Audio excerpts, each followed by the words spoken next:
Hello and welcome to Opinions Plus. It's going to be a short video, and I'm going to try to keep some of these videos a little shorter. But this topic today is why do we lie? Why do people lie to you? Why are the airways filled with lies? What is the rationale behind it? Does anybody really know? I don't really think they do. I think it's just a phenomenon. Of course, we all know that people have lied forever. But there's such an intensity of it today, especially in this political arena. You see it all the bloody time.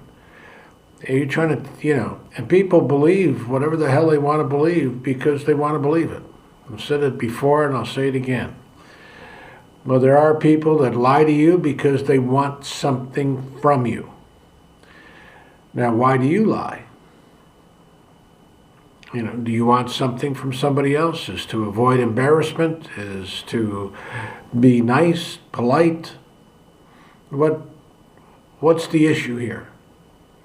So many good, upstanding, honorable people lie all the time. Well, how are you feeling? Oh, I'm just great, when they're not. Oh, well, that's not a lie. That's just a white lie. Or it's just to avoid something. Well, it's a lie, because you would say, how are you feeling? And not so good, I'm feeling depressed today. Well, who wants to say that? You're not going to have a majority of people talk about those type of feelings. My belief is you should talk about these things to people that you care about, in general. But people also lie. They cover up things. They hype themselves. This Santos character is the epitome of lies, the devil of lies. You see it all the time. And yet, people still talk to him as if he's an honorable person. Because people want that. They want to believe that when you talk to somebody else, it's going to be trusting. There's going to be an element of trust within that conversation. That's as simple as it is. So what's happened to the trust? That's why the lies are increasing. Because there's no, people say there's no accountability. And that's absolutely true. But how do you hold people accountable for lies? You can't. Because there's so many social and problematic issues. First of all, most of them are unprovable at the time. You only sense that it's a lie. In some cases, people are lying, but most of the time you can sense there's some fabrication going on. So my feeling is that in all things we do, but it just heightens in today's political arena. Even in the major players in these things, they can't tell the truth about anything. Completely. Oh, there's this consideration or that consideration or whatever. Because people won't understand the truth. That's one aspect of it. Truth is complicated. Truth is not simple. Everybody wants to believe that truth is just, black or white.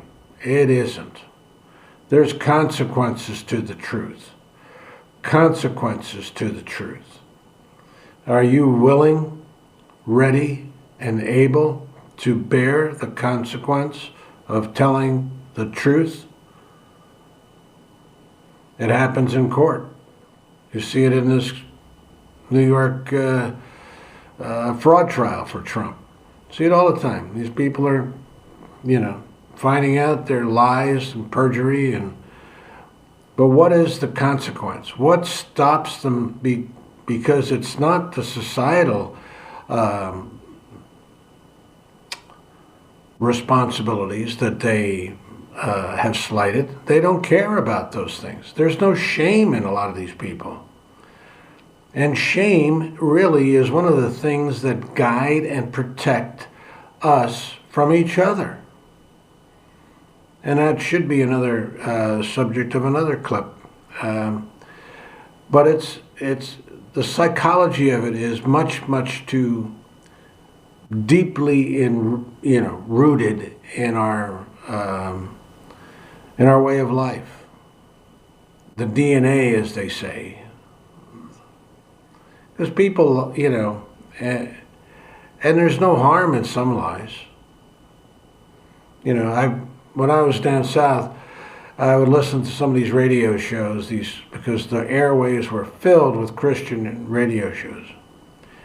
And some of these preachers said, there's no sin that's minor. All sin is abhorrent to God.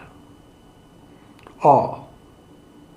Not, you steal a toothpick or whatever.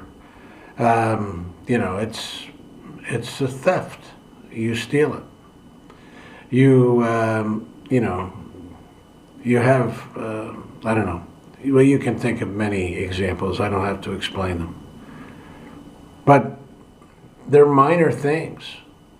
And we try to teach the children what this concept of truth is all about.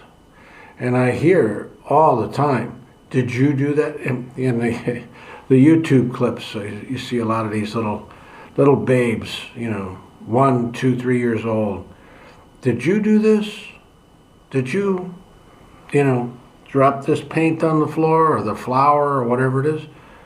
Or did you eat that cookie? And they have the donut all smashed on their face and they say, no, I didn't do it. I didn't do it. But they don't know the difference. They're doing it to avoid some type of reaction from the parent, which, it's an easy decision on their part. It's black or white. I don't want to be yelled at. I don't want to be spanked if the parent is more into the physical discipline.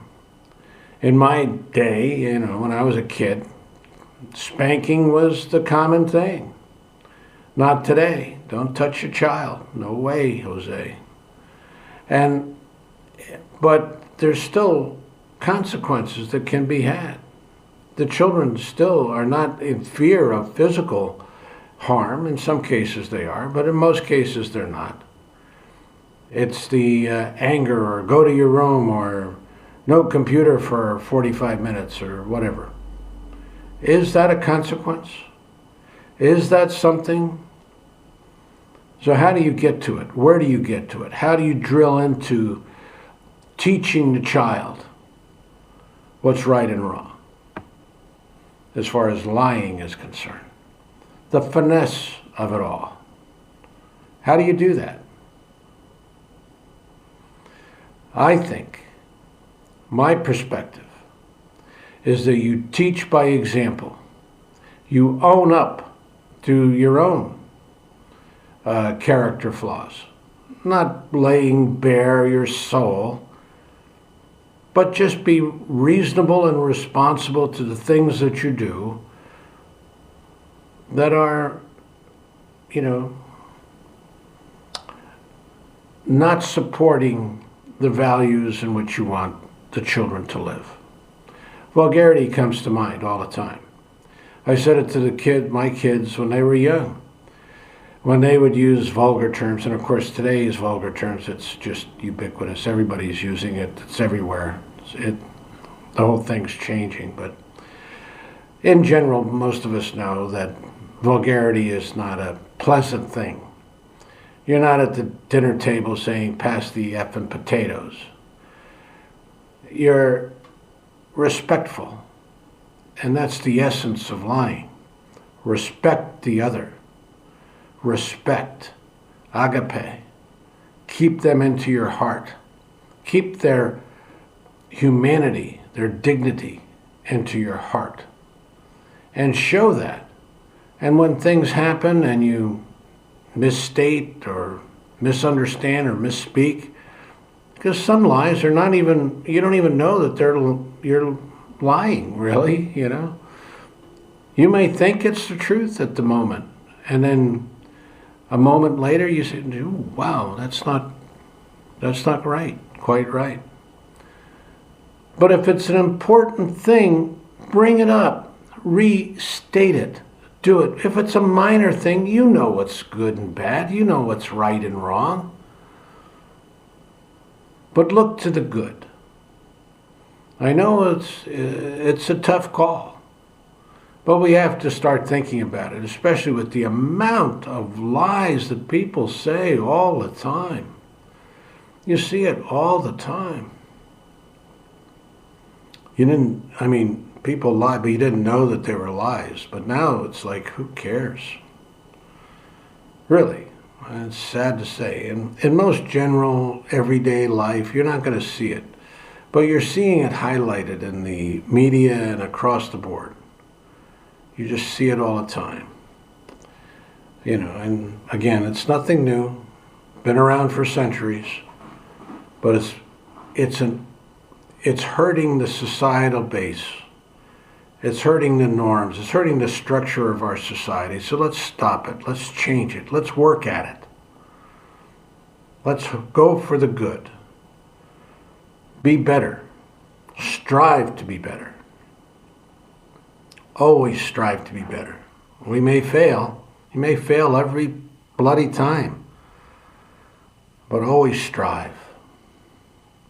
Thanks for listening. I know it's not a, solid, do this, point 1, point 2, point 3. A lot of people do that, 3-point thing or 5 points or whatever. I don't really work on that level. I don't think there's points. There's too many different people, too many different views. But we'll find ways. You can find ways to overcome these deficiencies, not just in ourselves, there are many, but in the deficiencies that others are causing in our society. Because our society is important. It's important to you. It's important to me. It's important. Thanks for listening. If you have if you'd like to subscribe and haven't, please do. If you like it, hit the like button. And comment. Always comment if you can. Takes a moment. It's good for you. It's good for those who read it. Thanks again for listening, and have a good day. Appreciate it.